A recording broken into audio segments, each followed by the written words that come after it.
For footballers only. This is all about the beautiful game, football. On here, we talk to players before they become professionals. We talk to professionals, we talk to coaches, and we talk to fans of the game. We also cover hot topics and present our views on football news. For footballers only, it's brought to you by the DC11 Project. You can learn more by going to dcxiproject.com. Welcome to another episode of For Footballers Only. I'm Mike Idiokitas. James Panay. And today we have a special guest. I'm Yaf Marston from Aspire International Football Academy. Welcome, Yaf. Welcome, Yaf. It's been a minute. It's been long overdue. Long overdue. All right, let's just get right into it. Where does your football story begin? All right, so football story begins. I'm from Jamaica, so I left. I'll go back a little bit, but I left Jamaica when I was 12 to come to the States. My dad had a job over here. He was in economics, so he worked for Bank of Jamaica, and then he came to the International Monetary Fund, which is like the World Bank here. But before that, it begun really, I would say, as early as I can remember, ages 4 or 5.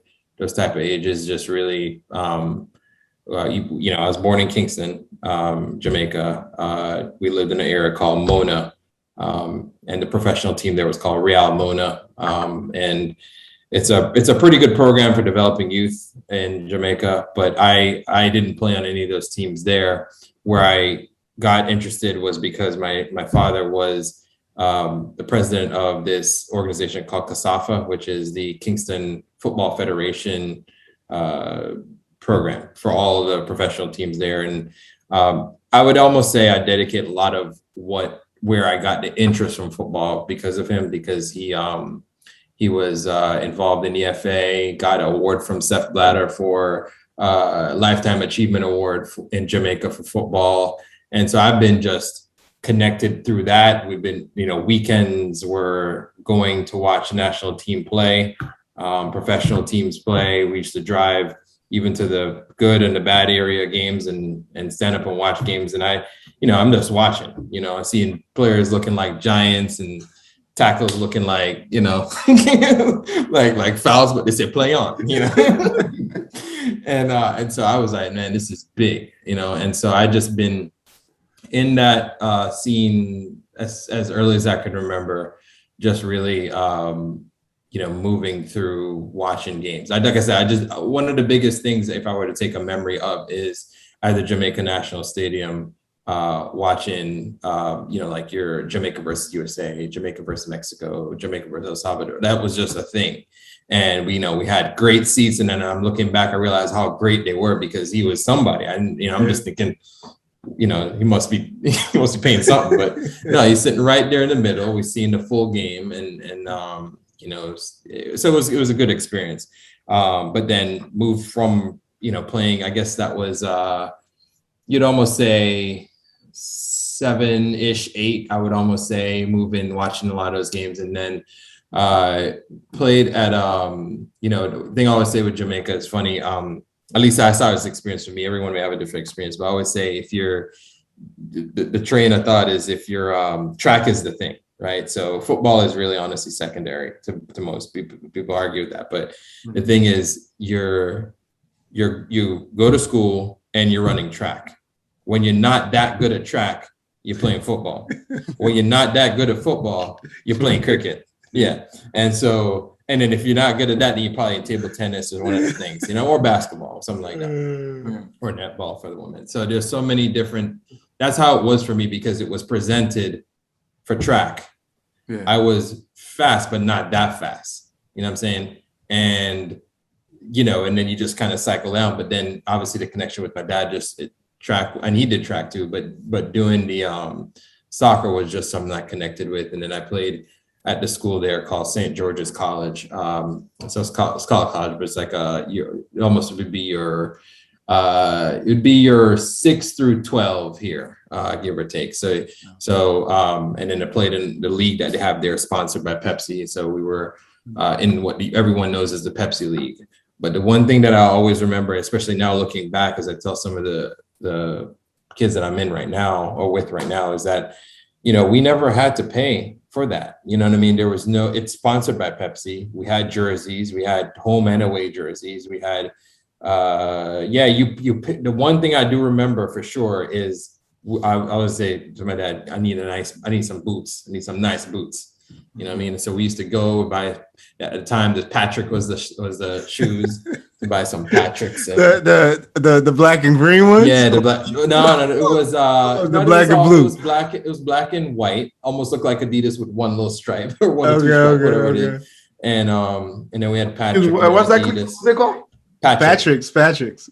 Yeah, it's from UK, I think. Yeah, I had the black and green and the black and blue. Okay, yeah, Patrick is all right. Is the thing. And so yeah, so that was the things that you pay for is your shoes and and then you have tryouts. And the thing with Jamaica, which I definitely enjoy, is that you try out. I mean, it's open tryouts. There's no special money needed to try out. You try out. If you're good, you're on the team. If not, you're not on the team. No big deal. You know what I'm saying? But it's as you get older and in the environment that I'm in now, I cherish it even more. I took it for granted, to be honest with you, because you're in it. You're just, yeah. And, but people don't realize how good they have it to not deal with cost, you know what I'm saying? And there's a whole set of issues I have with that later on, but with feels and things like that. But that's kind of where it started. And then I left Jamaica at 12 and came to the States, and then joined, it was 9th grade there, played, my team didn't have a JV team. It was just high school team. It was a private school called Newport Mill near Einstein.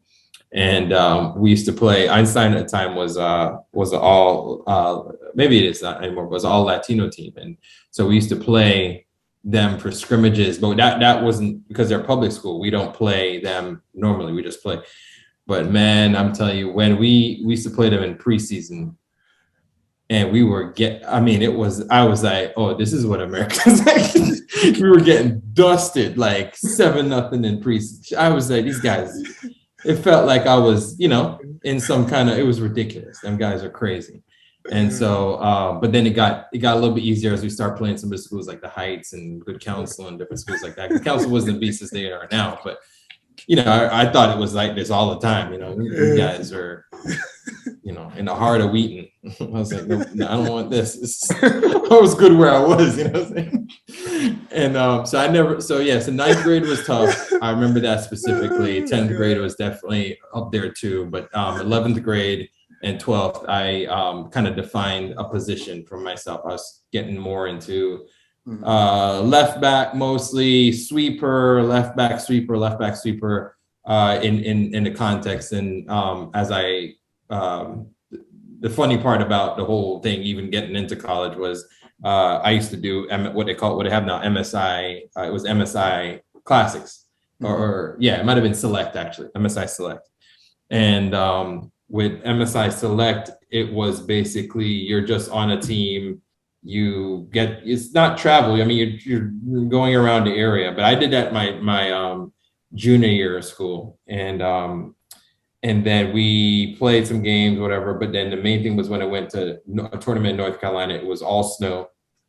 And I never played in snow. I've seen snow since, but I never played in snow. And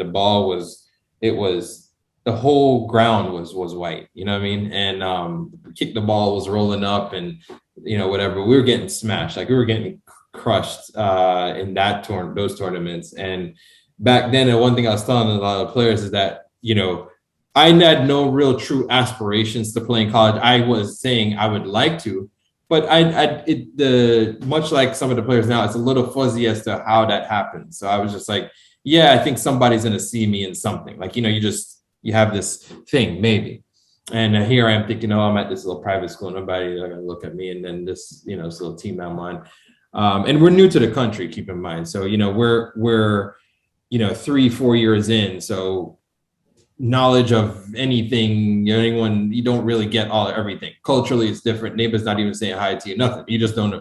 So it's different, and then Some of them might give you the little smile. You don't know if it's real. You know, all sorts of stuff is just different.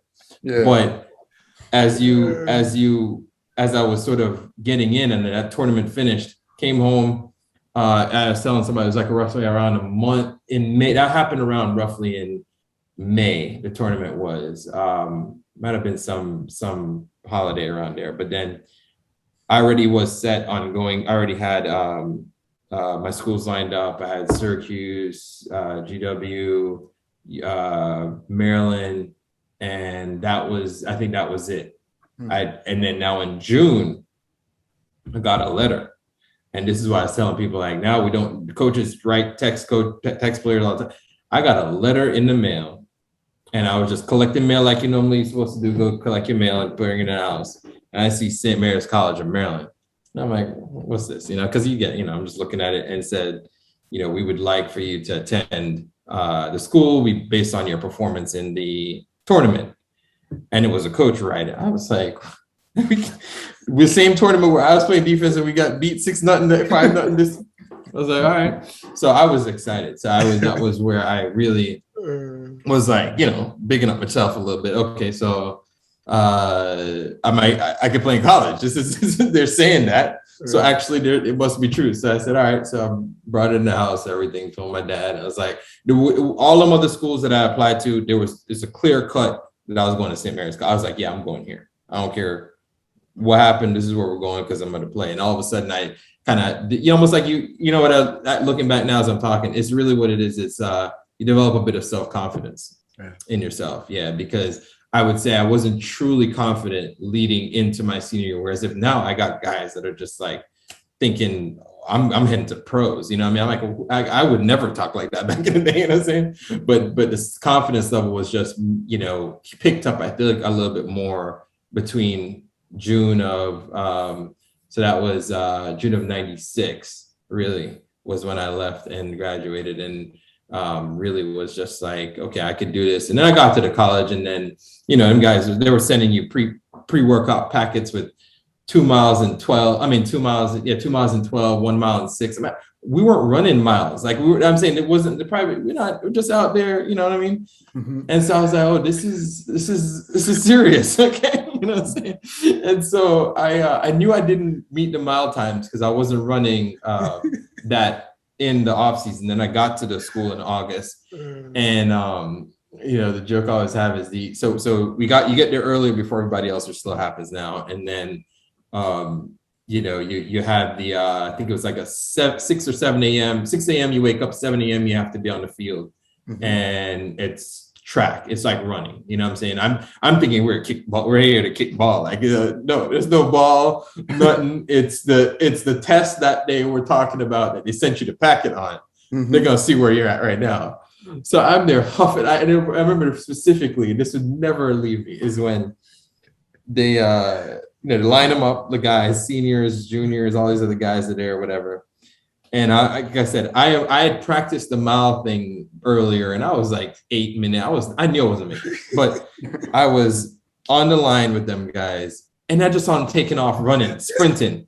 And I was in my head saying, these guys they're gonna get tired, or they're running off like that. And I was putting a little jog in, and then they are moving, you know what I'm saying? And I'm realizing, oh, so you actually need to be running. And I'm like, no, so I can't, like, I just couldn't, so I figured, okay, they're gonna figure me out. You know what I mean? I'm gonna get exposed here.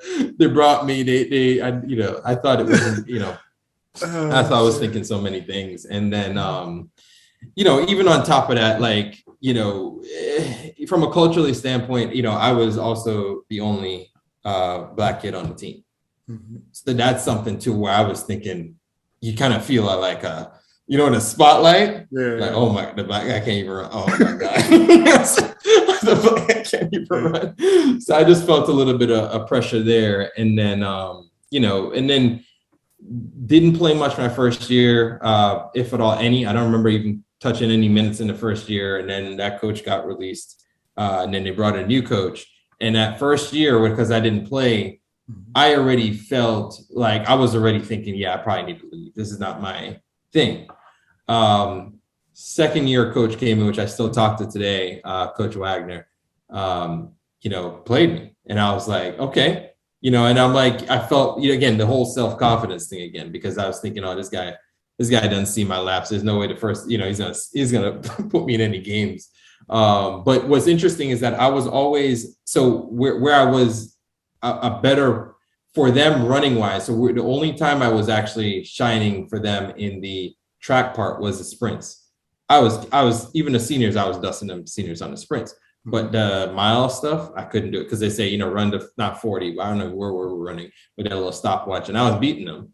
And they're like, oh, yeah, I was fast, blah, blah. But I wasn't the mile and the 2 mile is with it. And it was like I said, 1 mile and 6, 2 mile and 12, and 3 miles and 18.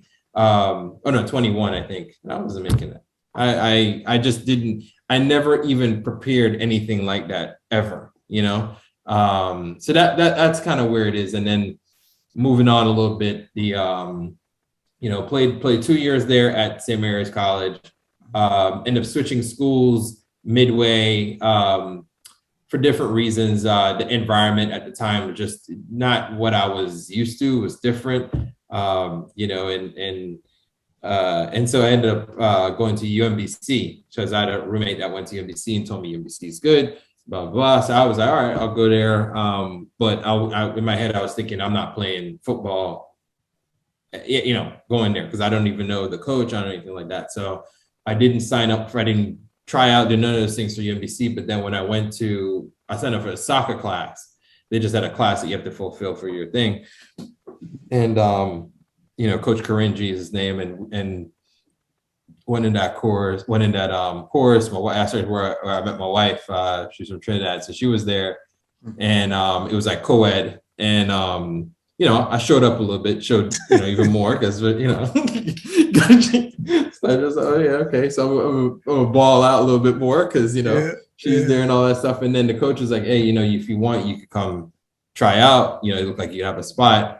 Ran it back to my dad, have him make some thoughts on it. But with my major at the time was computer science, and it was still is. Eventually, I finished out. But what I remembered, and he agreed, is that education is always first. That's how it is anywhere we come from. But that was one of the main things, and for him, it was with a major like computer science, you really should just focus on computer science, because I'm not lying. That first 2 years I had at St. Mary's, while doing computer science and all the other pressures that was happening, it was hard because you were doing computer type work on the bus traveling to Salisbury State, to Frostburg, to all these different things. And everyone else is partying and having a good time on the bus. And I'm trying to, get ready for the quiz tomorrow, which requires you to code something. And I don't even know, what I mean?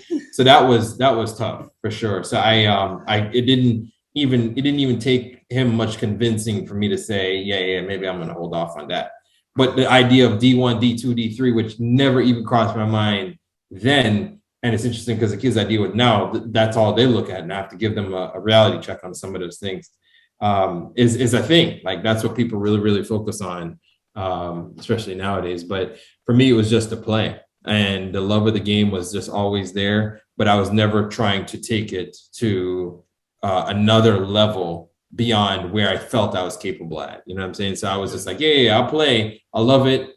All this other stuff. But I just never felt I was some top player to go to pros, but I was good enough for this team that I'm on, and this team I'm on, and this team I'm on. You know what I mean? Yeah. But at the end of the day, I know, because like I said, credit to the parents is that they're very, ambitious with their careers and everything like that. So that's what I grew up sort of knowing is the path, in terms of just having a good, stable job, very, good paying, all that other stuff. So that was kind of where I was like, yeah, I'm doing computers and doing this and doing that and always going to move forward. But then, so then that finished up, got my degree, everything, got my job and all that stuff. And then fast forward now, but while I was doing that, I was actually playing. So I didn't do the college soccer at UMBC, but I did play with the IMF, which is International Monetary Fund. I played with them, and they played, I guess it would be almost like you would say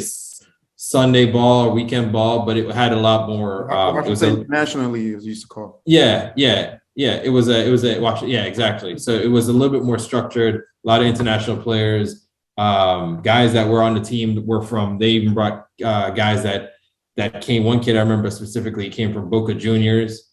He was 18. He came over to here because his parent was a diplomat. They came here and he was killing it. And then that one guy who played on BVB Youth Academy in Germany, and he was there. And the goalkeeper played in La Liga at the time for Real Zaragoza. So it had a team, you know what I mean? And so I played primarily left back, and then eventually, as folks phased out, he was the one, that goalkeeper that suggested I try center back, which at that point, like I always said, some people just are late bloomers or late starters to the game sometimes. So if you don't think you're good now, you can be better as time goes on, the more knowledge you get. So as I moved to center back, I realized that it was a whole different game.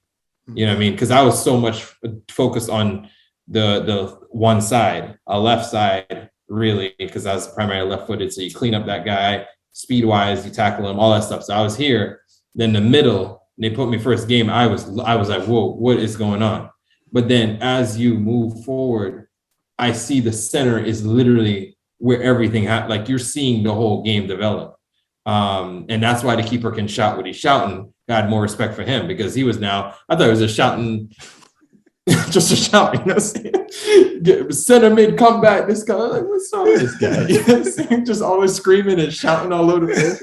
But now I see it. You see everything develop. You see where your mids are stretched too wide. You see where all these, see who's not running the flanks. You see this and that. You see where where you can break the lines, all sorts of stuff you can see, offsides, traps, and everything. So, so that's one of the things I kind of almost incorporate for some of the players that we have now, is just make sure that they get a full understanding of the different positions, because, you're going to be thrown into different situations. I have some players that were wingers that are now playing left back in college, or kids that are playing CDM and now playing center backs. So it's just, you just have to get a good feel for it. But that was really kind of, I know it's a long answer to it, but that was really the football journey of where I started, is in Jamaica and came over here. And then kind of led to me over time, had my son, he had a team that he was on MSI at, he was 10 or 11 at the time.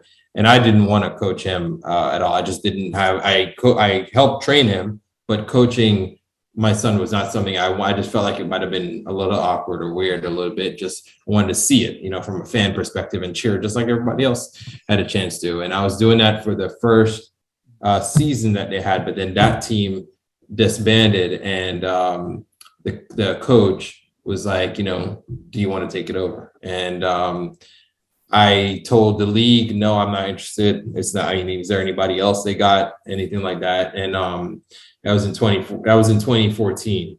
And I said, no, I wasn't interested. Then MSI called me back saying, there's no other parent that's willing to do it. Do you want to do it? I said, all right, so I'll give it a shot. And then they relocated and they find me a team of a bunch of players that it's literally a bunch of kids that had a coach that left. So it wasn't even taking over this, because initially I was supposed to take over that same team that my son was on. Then, not saying, I don't know what happened, we make a joke about this. As soon as they announced that I was going to be the coach, people start flying. People left. The same people that were.